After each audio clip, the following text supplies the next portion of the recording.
Assalamualaikum, perkenalkan nama saya Muhammad Fabian Devano, NPM 21706451602.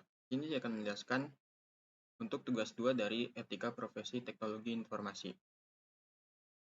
Nah, di tugas 2 ini kita disuruh menjelaskan tentang Undang-Undang Hak Cipta, dan saya mengambil Undang-Undang Hak Cipta dari e-commerce. Pada umumnya, Undang-Undang Hak Cipta yang mengatur e-commerce tidak berbeda secara substansial dengan Undang-Undang Hak Cipta yang berlaku untuk bisnis dan aktivitas online lainnya. Setiap negara memiliki peraturan hak cipta sendiri yang mencakup aspek-aspek tertentu terkait e-commerce. Berikut adalah beberapa prinsip umum yang mungkin diterapkan dalam Undang-Undang Hak Cipta untuk e-commerce. Yang pertama ada perlindungan hak cipta.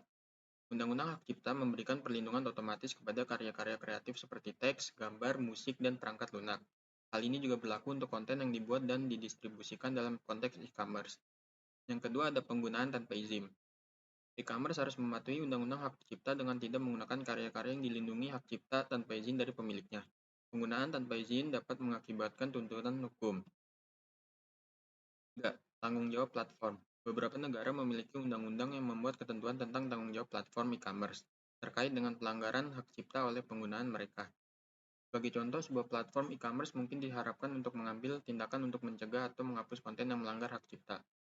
4. Lisensi dan perjanjian. Undang-Undang Hak Cipta juga mencakup konsepsi lisensi dan perjanjian. Bisnis e-commerce harus memastikan bahwa mereka memiliki hak atau izin yang diperlukan untuk menggunakan dan mendistribusikan konten yang dilindungi hak cipta. 5. Penegakan hukum dan sanksi. Undang-Undang Hak Cipta menyediakan sarana penegakan hukum dan sanksi terhadap pelanggaran hak cipta.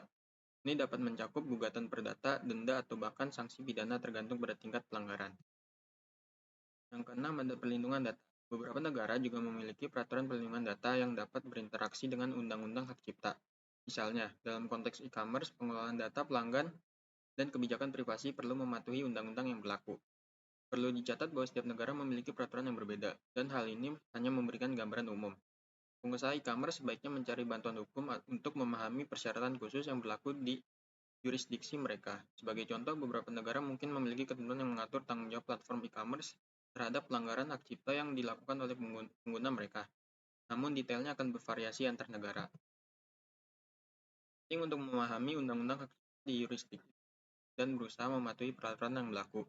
Jika Anda tertarik pada ketentuan hak cipta yang berlaku untuk e-commerce di suatu negara, disarankan untuk merujuk langsung pada undang-undang hak cipta dan regulasi yang berlaku di negara tersebut, atau berkonsultasi dengan ahli hukum yang kompeten dalam masalah hukum hak cipta. Sekian dari saya, mohon maaf bila ada salah kata menjelaskan. Wassalamualaikum warahmatullahi wabarakatuh.